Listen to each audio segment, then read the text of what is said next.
Exploring hobbies by Meena channel पर viewers का अभिनंदन है। फ्रेंड्स, आज ये देखिए मैंने अपने सामने रखे हुए हैं करवे।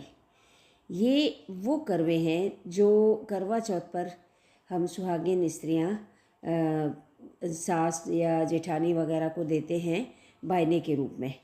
तो मेरी भी बहुएँ हैं, देवरानी जो मेरे को करवा देती हैं हर साल, तो उनको मैं किस तरह से काम लेती हूँ इसका मैं आज आपको इसकी विधि शेयर कर रही हूँ। और मैंने कई बार इसकी चर्चा भी की कि इस तरह से दिए हुए सुहागिन के द्वारा दिए हुए करवे को मैं कभी भी ब्रेक नहीं करती हूँ, तोड़ती नहीं हूँ। तो मेरी एक फ्रेंड की बड़ी उत्सुकता थी कि आप ऐसा कैसे काम लेते हो कि बिना तोड़े करवे को काम ले सकते हो। और पता नहीं क्यों मुझे ऐसा लगता है कि नहीं, जिसको इतनी हिफाजत से मार्केट से लाया गया, इतनी हिफाजत से रखा गया, दिया गया, तो फिर मैं उसे ब्रेक नहीं करूँगी। नहीं, ब्रेक नहीं करना है इसे, बल्कि मैं इसको पानी में डिज़ोल्व करती हूँ। और किस तरह से करती हूँ इसका भी आप ये भी बात आपको बताऊँगी। और इस तरह से ये जैसे करवे की पूजा करके और बहुएँ वगैरह देती हैं, तो ये क्या होता है कि वो इतनी सावधानी से देती हैं और पूजा करने के बाद भी उनसे बिखर ना जाए करवा, किसी तरह से खंडित ना हो जाए, इसका ध्यान रखती हैं। तो मैं भी क्यों ना उनको हिफाजत से ही काम लूँ। मैं क्या करती हूँ, इनकी इस तरह से मौली को खोल देती हूँ। ये बहुत पवित्र धागा होता है, इसे जहाँ तक हो सके मैं हाथ से ही इस तरह से निकालने की कोशिश करती हूँ। अगर गांठ उस तरह लगी हुई है तब तो आसानी से खुल जाएगी, नहीं तो थोड़ी प्रयत्न करने पर इस तरह से खुल जाती है।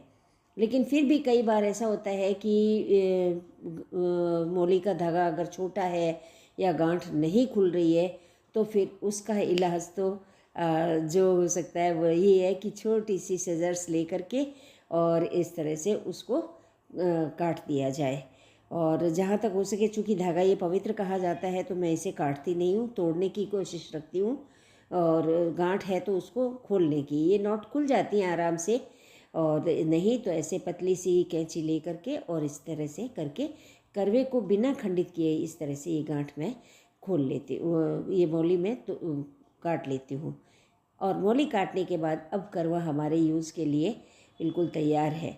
तो इससे क्या करती हूँ कि मैं करवे को, जो हमने इस पर स्वास्तिक बना रखा है, उसे धो करके इस तरह से पानी के गिलास में डुबो कर रख देती हूँ। देखिए, आज मैंने एक करवा पहले से पानी के गिलास में डुबोया था, लगभग 2 घंटे पहले मैंने डुबोया था। अभी उसकी स्थिति ये है।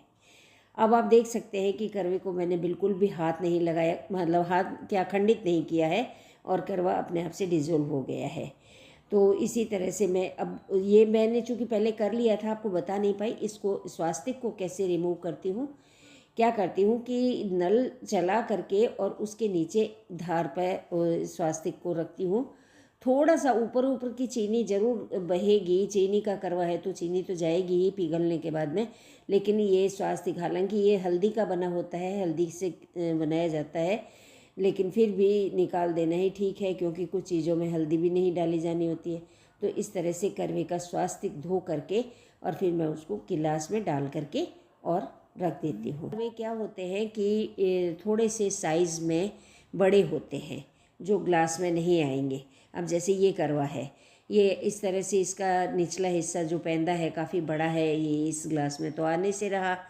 तो ऐसे में मैं क्या करती हूँ कि थोड़ा सा एक और ग्लास स्टाइल के जो डब्बे होते हैं, हाँ, अगर आप इनको बड़े बर्तन में भिगोएंगे तो क्या होगा कि पानी ज़्यादा डालना पड़ेगा इनको पूरा से डुबाने के लिए। ऐसे में क्या है कि मैं इसको ये इसी तरह से ग्लास स्टाइल का जो डिब्बा है ढक्कन वाला, उसमें डाल करके और हिफाजत से उसमें डाल करके और उसके बाद में उस पर ढक्कन लगा के छोड़ देती हूँ। 2-3 घंटे बाद करवा अपने आप से डिज़ोल्व हुआ मिलता है। देखिए, मैं आज आपको रख करके भी दिखा देती हूँ। ये देखिए, ये करवा मैंने धो दिया है। स्वास्तिक का निशान काफ़ी हद तक ऊपर ऊपर का जो होता है कुमकुम, वो निकल गया है।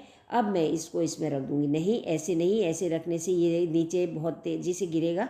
इस तरह से पकड़कर हिफाजत से रखती हूँ और फिर इसमें पानी डाल देती हूँ। अभी चूँकि मेरे को जो रेसिपी तैयार करनी है उसमें लगभग 2 करवे जितना चाहिए, तो मैं वही पानी इसमें इस्तेमाल कर रही हूँ जिसमें मैंने पहले करवा डुबो रखा है।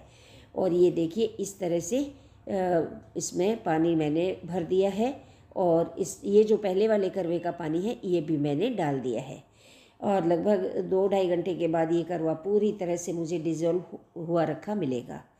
तो फ्रेंड्स, अब मैं इसको ढक्कन लगाकर एक बार छोड़ देती हूँ। इसके अलावा हम और क्या कर सकते हैं ये भी चलो आपसे मैं चर्चा कर लेती हूँ। ये तो ही पानी में डुबोने की बात, पानी में डुबोने से क्या है कि ये डिज़ोल्व हो जाएगा।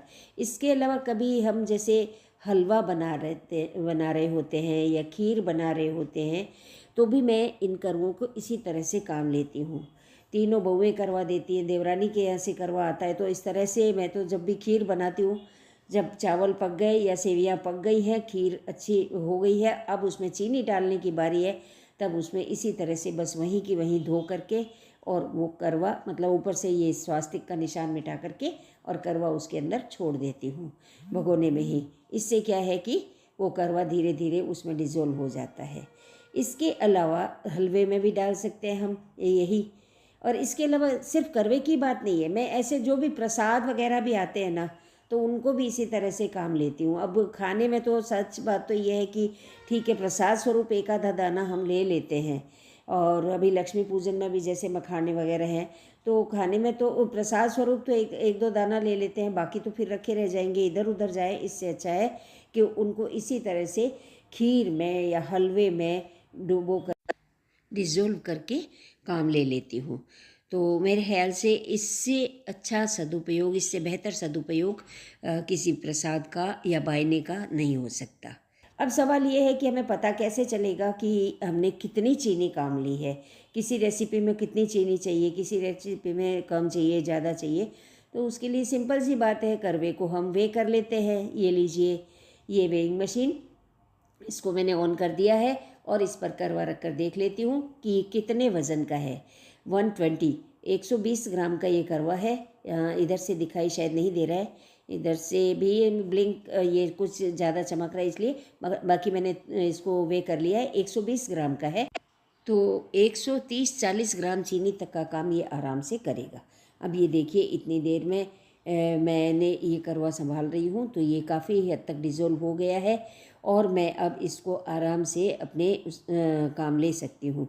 आज मैंने इसे क्या काम लिया है चलो ये भी थोड़े से शेयर कर देती हूँ, हालांकि रेसिपी मैं बाद में डालूँगी, लेकिन आपको मैं बता देती हूँ कि आज मैंने इसका सिरप बनाया है लड्डू बनाने के लिए।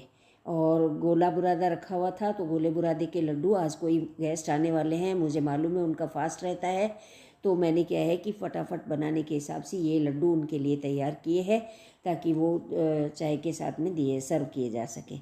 तो फ्रेंड्स, इस तरह से आप भी अगर आपको कोई सुहागिन स्त्री अगर आपको करवा देती हैं बायने में तो आप उसको इस तरह से बिना तोड़े काम ले सकते हैं। हलवे में डाल सकते हैं, खीर में डाल सकते हैं, पानी में पिघला करके काम ले सकते हैं। सभी सुहागिनों का सदैव सुहाग अमर रहे, इसी कामना के साथ में आपका बहुत बहुत धन्यवाद कि आपने वीडियो देखा।